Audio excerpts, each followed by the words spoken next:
नमस्कार, बहुत बहुत स्वागत है आपका यूपी की बात में। मैं हूं आपके साथ ललित।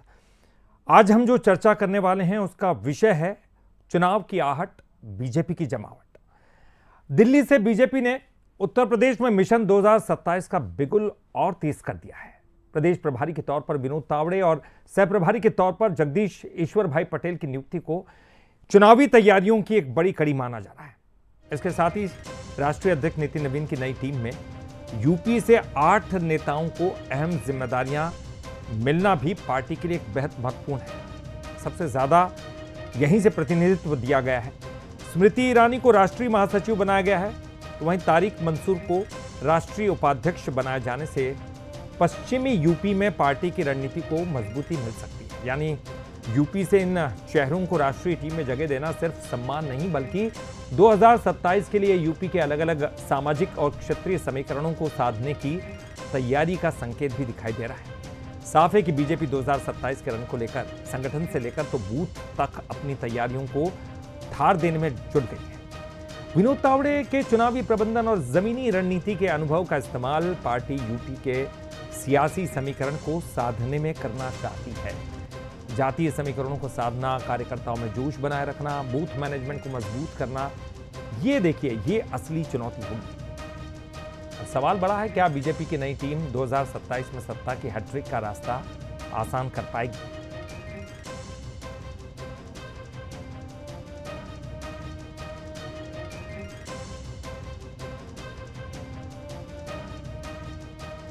भारतीय जनता पार्टी केंद्रीय नेतृत्व ने केंद्रीय संगठन की टीम में जिस तरह से उत्तर प्रदेश को तरजीह दी है, जिस तरह से महत्व दिया है, ज्यादा से ज्यादा लोगों, चाहे अति पिछड़े हों, ब्राह्मण हों, विभिन्न वर्गीय समुदाय के लोगों को अहम पदों की जिम्मेदारी दी है और माननीय विनोद तावड़े जी को उत्तर प्रदेश का प्रभारी बनाया है, तो निश्चित रूप से आदरणीय योगी जी के नेतृत्व में 2017 से भी बड़ी विजय 2027 के विधानसभा चुनाव में उत्तर प्रदेश को मिलेगी। विनोद तावड़े जी को उत्तर प्रदेश का प्रभारी बनाए जाने पर सुहेलदेव भारतीय समाज पार्टी की तरफ से उनका अभिनंदन करते हैं, स्वागत करते हैं और बहुत बहुत बधाई देते हैं कि आगामी विधानसभा चुनाव जिस तरीके से नज़दीक आ रहा है और आपकी जो जिम्मेदारी तय हुई है, उस जिम्मेदारी के साथ जो आपका अनुभव रहा है पिछले कई वर्षों का, उस अनुभव को उत्तर प्रदेश की जनता महसूस करेगी और एक अच्छे परफॉर्मेंस के साथ जो 2017 में जो परिणाम आया हुआ था, उससे और बेहतर परिणाम लाने के लिए प्रयास किया जाए। तो देखिए, ये एक बहुत खास बात है कि बीजेपी की तरफ से तैयारियां शुरू हो गई है और तैयारियों में जो नियुक्तियां हैं वो सब कुछ दर्शा रही है। हालांकि बीजेपी इसको अपने संगठन को मजबूत करने की दिशा में एक बड़ी कवायद मान रही है। समाजवादी पार्टी का कुछ अलग सोचना है। ऐसा नहीं कि समाजवादी पार्टी अपनी तरफ से तैयारी नहीं करी। विनोद तावड़े कौन है, चलिए ये हम जान रहे हैं। बीजेपी के राष्ट्रीय महामंत्री हरियाणा और बिहार के प्रभारी रह चुके हैं। नवंबर 2020 में हरियाणा का प्रभारी उनको बनाया गया था। सितंबर 2022 में उन्हें बिहार की जिम्मेदारी दी गई। फिर 2024 में बिहार के प्रभारी रहे हैं, बीजेपी जीती वहाँ से। महाराष्ट्र में लंबे समय तक वो पार्टी संगठन में सक्रिय भूमिका निभाते रहे। विनोद तावड़े एक बड़ा नाम है, संगठन में काफ़ी अच्छा खासा जाना पहचाना और मजबूत कद्दावर नाम है। जगदीश पटेल कौन है, ये भी जानना बहुत ज़रूरी है। 2019 में अमराईवाड़ी विधानसभा सीट से विधायक बने। अहमदाबाद शहर बीजेपी के अध्यक्ष रह चुके हैं। इसके अलावा आप बात करें तो अगस्त 2026 में बीजेपी का राष्ट्रीय सचिव उनको बनाया गया। उत्तर प्रदेश का सह प्रभारी उनको बनाया गया। तो ये एक बहुत महत्वपूर्ण जिम्मेदारी उनको, गुजरात से आते हैं, महत्वपूर्ण जिम्मेदारी उनको यहाँ पर दी हुई है। और यूपी से और जो 8 नेताओं को जिम्मेदारी दी गई है वो जानना भी इसलिए ज़रूरी है क्योंकि सबसे ज़्यादा प्रतिनिधित्व यूपी से मिला है। रेखा वर्मा राष्ट्रीय उपाध्यक्ष नियुक्ति हुई है। तारिक मंसूर साहब को यहाँ राष्ट्रीय उपाध्यक्ष बनाया गया है। तो यहाँ हिंदू मुस्लिम यानी कि अलग अलग धर्म, जाति, संप्रदाय सबको साधा है। स्मृति ईरानी, उनको बड़ी जिम्मेदारी राष्ट्रीय महामंत्री की। हरीश द्विवेदी राष्ट्रीय महामंत्री बनाए गए। भोला सिंह राष्ट्रीय मंत्री नियुक्त हुए हैं। इसके अलावा अगर बात करें तो संगीता यादव को राष्ट्रीय मंत्री बनाया गया है और कुंवर बासित अली मोर्चा के अध्यक्ष बने हैं। अमरपाल मौर्य जिनको ओबीसी मोर्चा का अध्यक्ष बनाया गया है।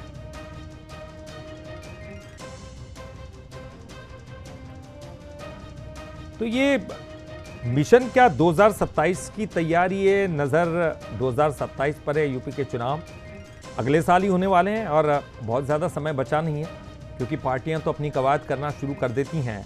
खासकर राष्ट्रीय स्तर पर जो नितिन नवीन की टीम बनी है, उसके बाद ये बड़े संगठनात्मक बदलाव यूपी में और जो प्रभार दिया गया विनोद तावड़े जी को और साथ ही साथ जगदीश जी को, ये कुछ बताता है, इशारा करता है कि बीजेपी पूरी तरह से तैयार है, क्योंकि यह यूपी है और यूपी को साधना उतना आसान नहीं है। ठीक बिहार से इसके काफ़ी कुछ बातें मिलती हैं, राजनीतिक और तमाम चीज़ें जो हैं यहाँ पर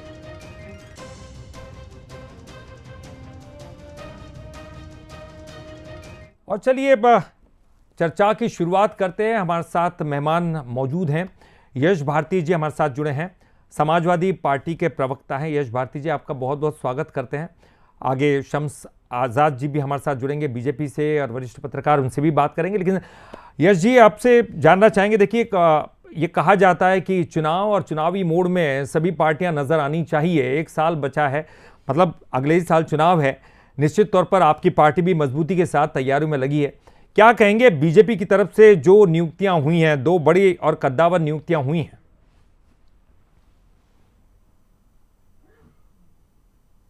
जी यश जी, सुन पा रहे हैं? फिलहाल मुझे नहीं लगता कि यश जी तक आवाज़ हमारी पहुंच पा रही। कोशिश करेंगे कि यश भारती इसका जवाब दें, लेकिन एक बार फिर आपको बता दें, विनोद तावड़े जो कि बीजेपी के राष्ट्रीय महामंत्री, और बात खास ये भी है कि यूपी एक ऐसी जगह है जहां पर राजनीति एक अलग लेवल की होती है।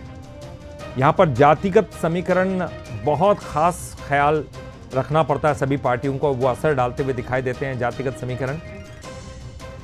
और चलिए हम रुक करेंगे, यश भारती जी हमारे साथ जुड़ चुके हैं। यश जी सुन पा रहे हैं?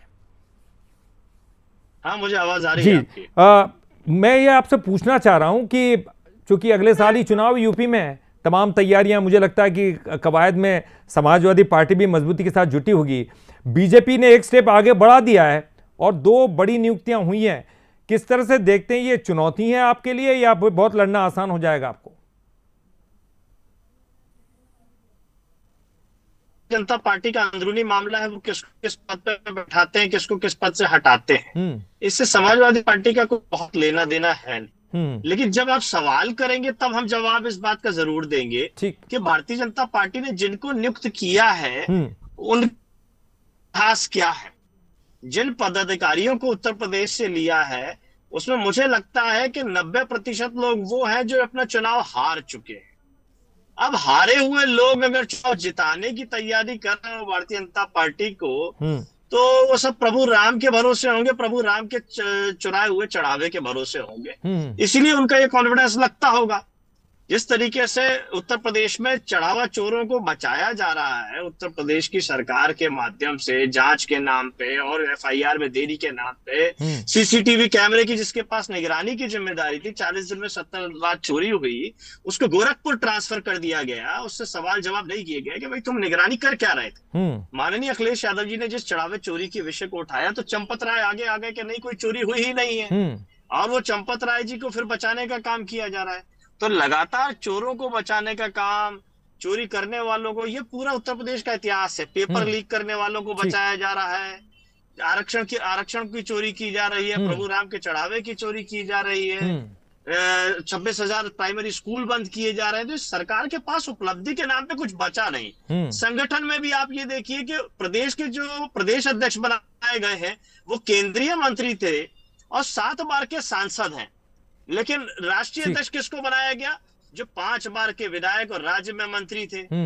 तो ये जो बड़े छोटे का जो झगड़ा है भारतीय जनता पार्टी में, ये अपने आप में बताता है कि सब कुछ अच्छा नहीं है। ठीक, सारी खेल समझ में आएंगी जिस तरीके से। मैं आपसे भी पूछूंगा। ठीक है, यश जी, मैं आपसे भी पूछूंगा कि क्या समाजवादी पार्टी केवल अखिलेश जी के सहारे या एक बड़ा संगठन आप भी तैयार कर रहे हैं? क्योंकि केवल उन्हीं के भरोसे तो चुनाव लड़ा नहीं जा सकता।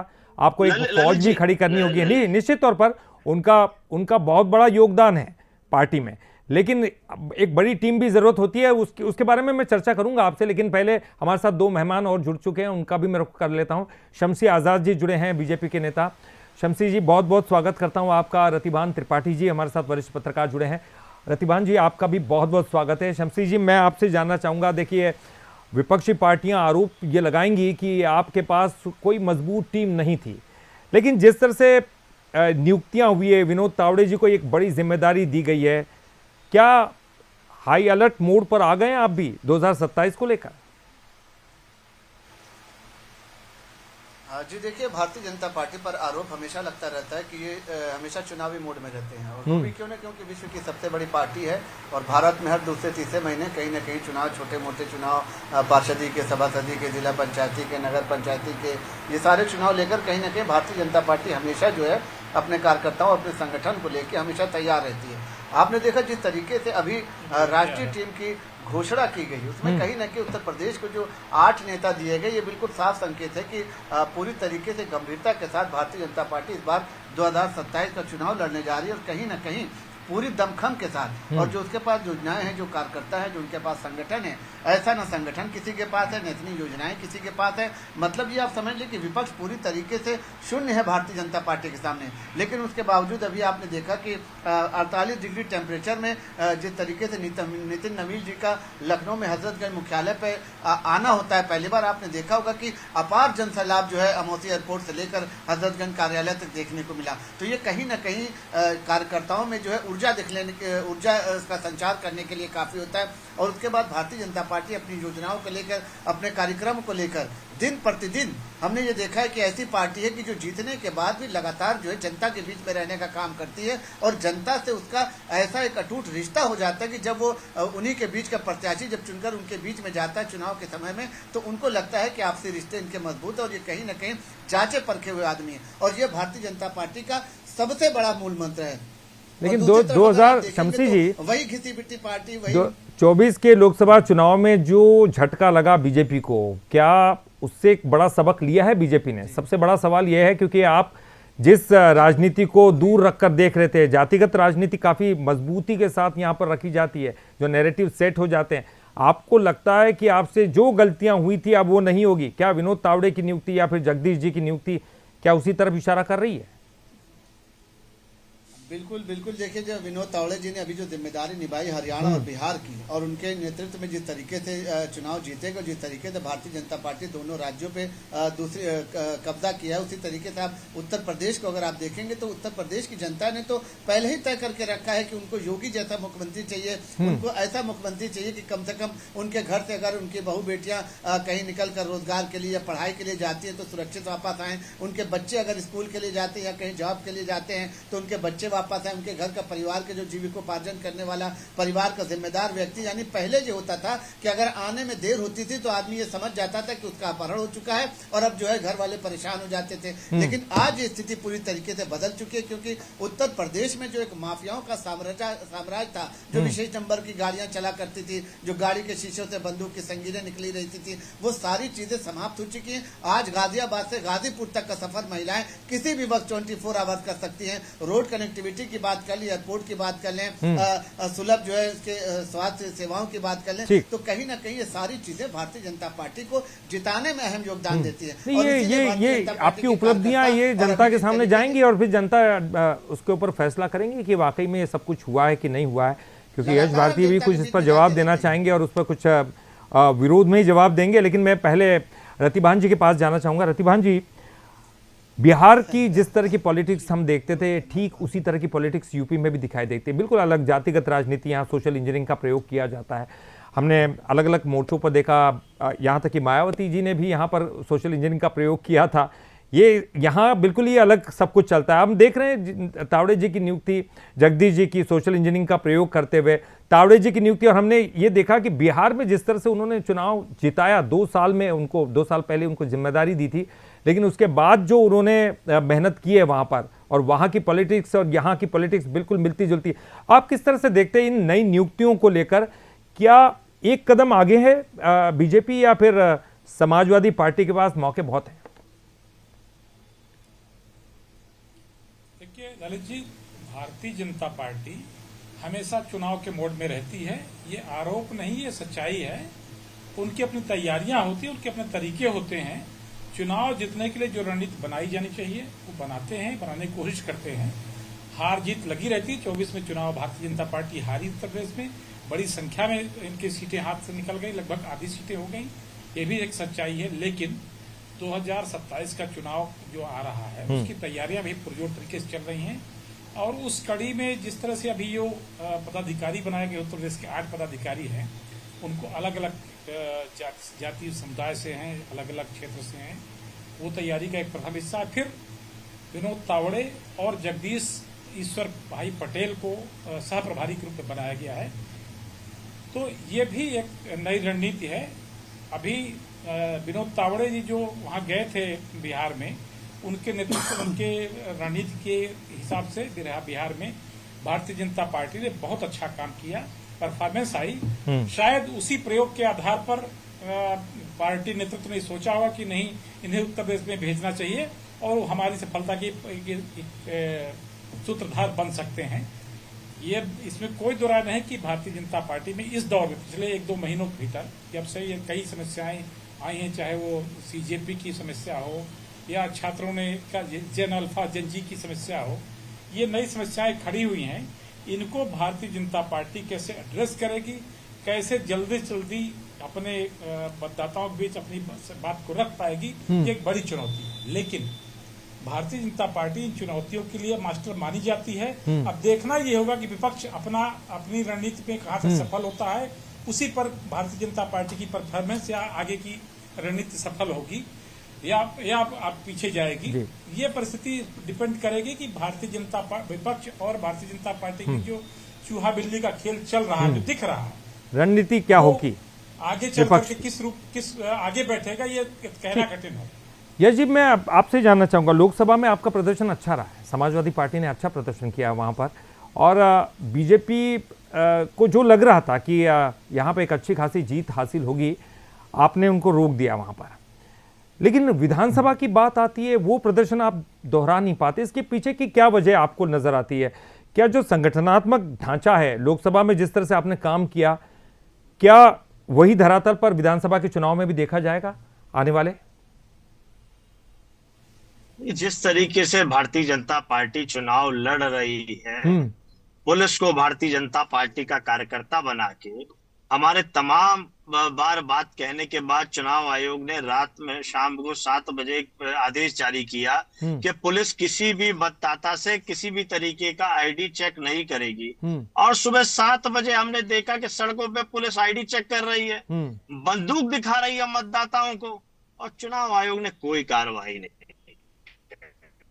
ठीक। तो जिस तरीके चुनाव, जैसे वरिष्ठ पत्रकार त्रिपाठी जी कह रहे थे कि भारतीय जनता पार्टी चुनावी मोड में रहती है, तो जो चुनावी मोड में भारतीय जनता पार्टी है, उस चुनावी मोड से हम लड़ रहे हैं और उसी का परिणाम लोकसभा चुनाव में हमने दिखाया है।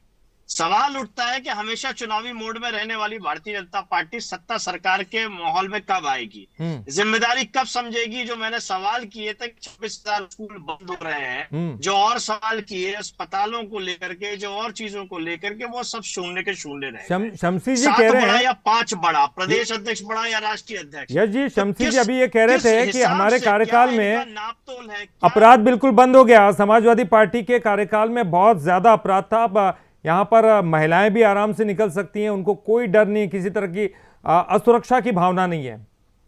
जी यश जी।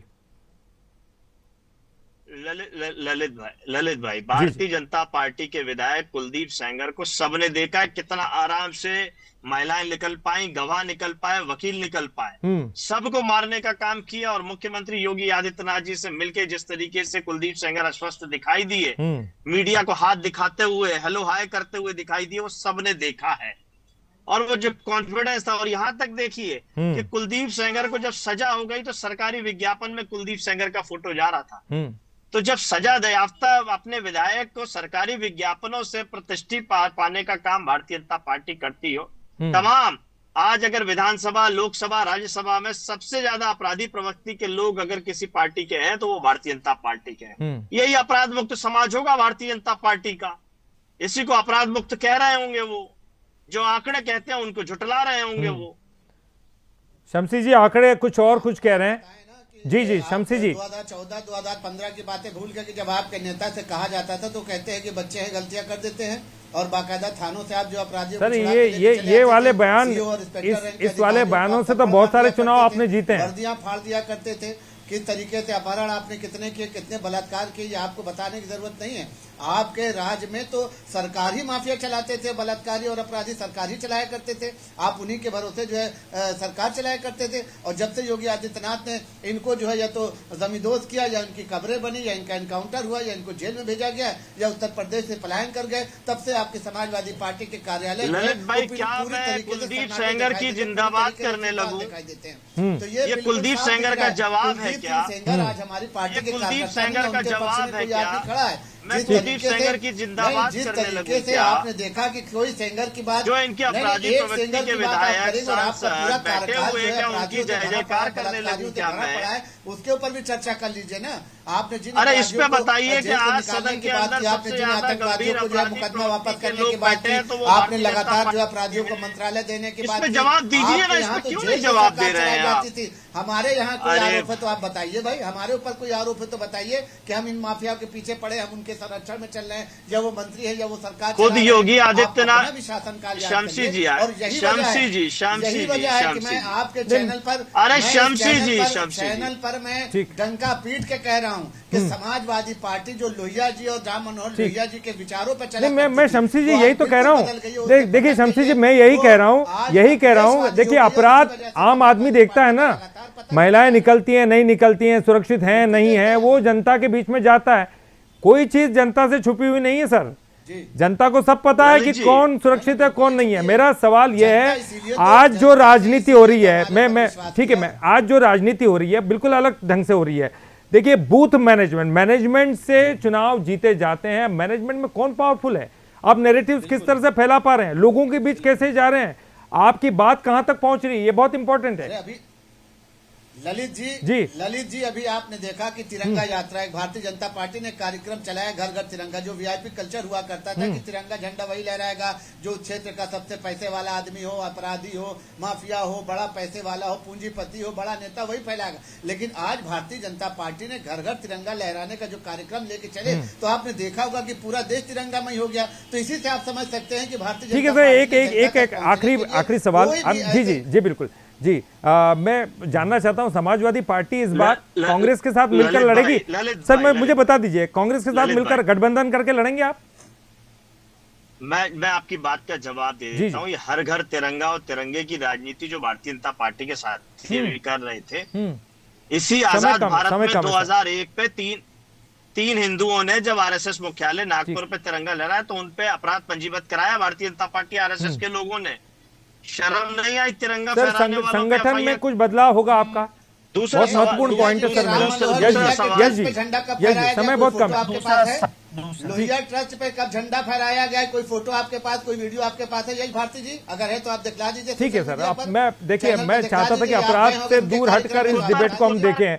रतिबान जी आखिरी में एक कमेंट मैं आपसे लास्ट में जाते जाते लेना चाहूंगा। कभी तर्क नहीं कर पाएगी ठीक है सर, ठीक है रतिबान जी सर, क्लोजिंग कमेंट सर। हाँ, देखिए चुनाव